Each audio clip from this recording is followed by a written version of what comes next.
Welcome to the Full Court Entertainment Podcast. And this is another reaction to the New York Knicks and the Indiana Pacers game two. The Indiana Pacers take a 2-0 lead against the New York Knicks, winning 114 to 109. Let's start with the Pacers side. The Pacers, they are for real. I think we I think we have to take this team seriously now. They they have beaten a Bucks team with Giannis. Obviously, Dame was hurt. They beaten a Cavs team, and now they're facing a New York Knicks team on the road and took two games from them.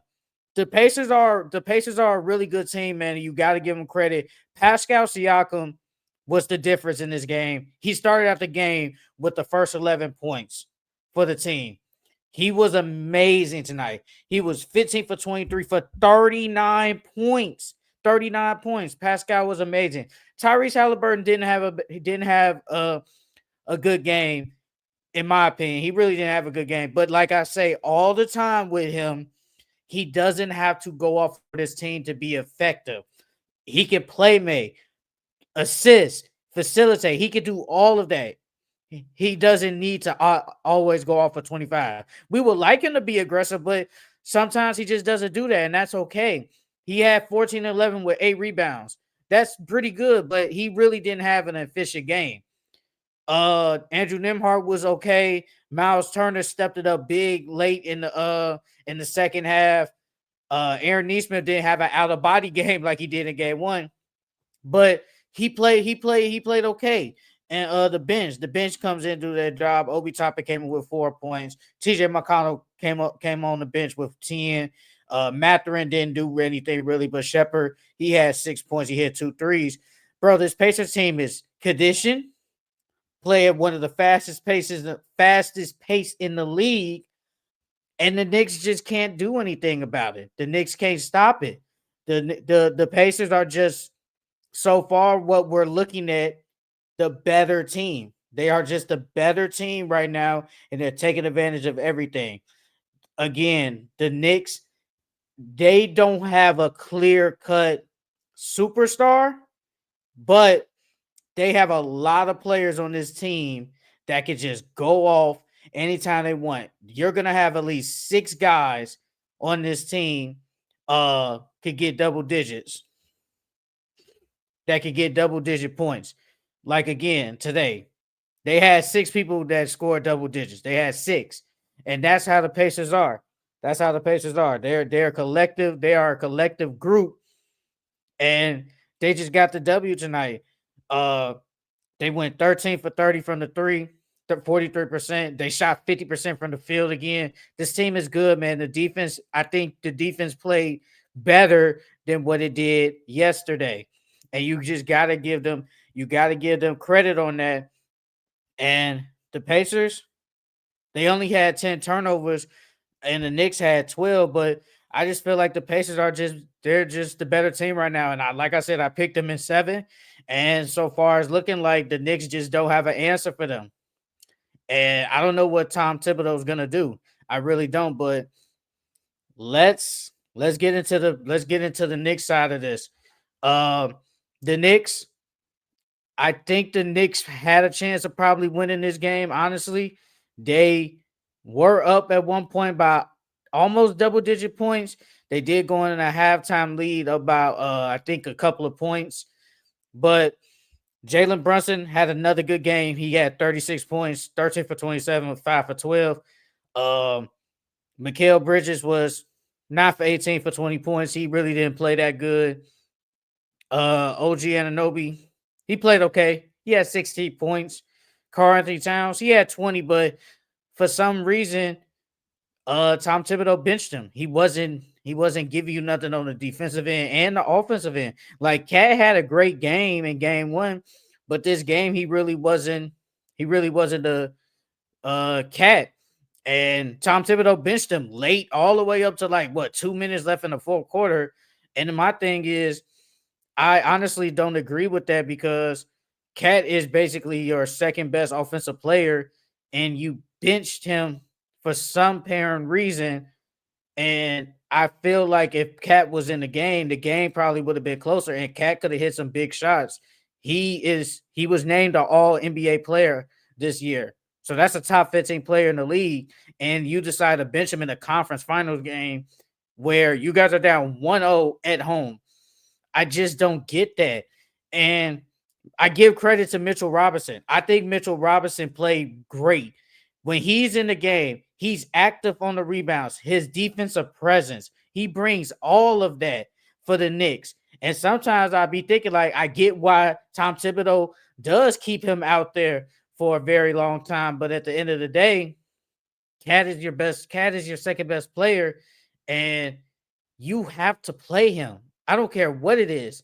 You have to play Karl Anthony Towns. You can't just leave a guy like that offensively on the bench and then you wait late into the fourth quarter to bring in Jalen Brunson. Why are you doing that? Like you're watching campaign out there. Campaign just not he hasn't done anything for you. Campaign hasn't done anything but to bring in Jalen Brunson late.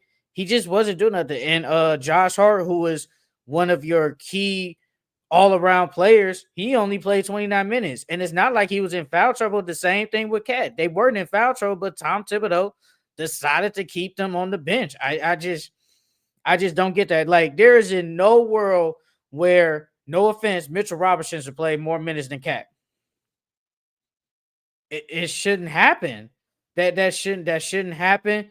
And to a degree, you gotta blame this on Tom Thibodeau. I think poor management for his players. We already know he's not going to the bench. He doesn't trust them. Like, I'm not saying put in no Tyler Kohler, but there are times when you probably could put in a Landry Shamet or a DeLon Wright. Like, you could put those guys in, but he doesn't trust those guys. And we all know why Tom Thibodeau has never trusted his bench players. If he doesn't really if you aren't effective and can do something for him, he's not gonna play you. And he just thinks like these guys are not good enough to play. And it probably cost them. And we know that Tom Thibodeau runs players to the ground. We do know that. And probably again, these guys were tired. It's probably the same thing. These guys were tired, but at the end of the day, this is the conference finals. You're going to play your best guys, and he's only really going to play seven guys. Like, he's shown it. He's only going to play the best seven guys on the team. But I feel like Jalen Brunson did everything good. He was 36 and 11. It just it just wasn't enough. It wasn't enough for Jalen Brunson, even though he had 36 and 11. But I do need better games from, say, Mikal Bridges, OG Anunoby. I just need better games from them, and the Knicks could have a chance to win. But again, the difference, like I said, the Pacers shot 43% from the three, 51% from the field, and the Knicks, they shot 34% from the three, which is okay. It's okay. And they shot 47% from the field. It's just it's not gonna win you games. And they out rebounded them with 38 rebounds, but it's just not enough. But the thing is, the Pacers were actually assisting more. They had 26 assists compared to compared to the Knicks, and Jalen Brunson had 11 of them, which is kind of crazy. But again, the Pacers, it's really not like a lot to say about this game, but the Pacers are just for real. The Pacers, the Pacers are a legit team, man. They are a championship threat. Anybody on this team can score and go get a bucket, bro. We seen it. We seen it in the two games. We saw Tyrese Halliburton. We saw Tyrese Halliburton get 30. We saw Neesmith get 30, and we just saw Pascal Siakam just get 39. So anybody on this team could go get a bucket, and that's why this team is just so good. They just got more depth than the Knicks, and I feel like that's just one of the main reasons why they're most likely going to win this series. Is the series over? No, the series is not over. It is 2-0. The Knicks could not easily, but the Knicks could go into Indiana and take two games from the Pacers, my bad. From the Pacers, they could take two games from them. So this series isn't over, but the Pacers, they look like the better team. Like I said with the Thunder and Timberwolves, The Pacers just look like the way better team than the Knicks. They're executing better. When it comes late down the stretch, they are making the plays, the defensive stops that they need, and they come out with the victory. The Knicks don't. And this is why the Pacers are up 2-0 in this series. They're just better than the Knicks, and the Knicks got stuff to figure out. You go back film, go look at the film, see what things you can do to try to at least make it 2-1 series, and then hoping in game 4 you can tie the series up. But for now, it's looking like it's either gonna be a sweep or a gentleman sweep. So good good congratulations for the Pacers for taking a 2-0 commanding lead against the New York Knicks. And now I'll give my prediction for the the Timberwolves and Thunder. Couldn't think of the team, my bad. I think the Timberwolves, I'm going with the Timberwolves again. I think they get a W at home. This is a must win.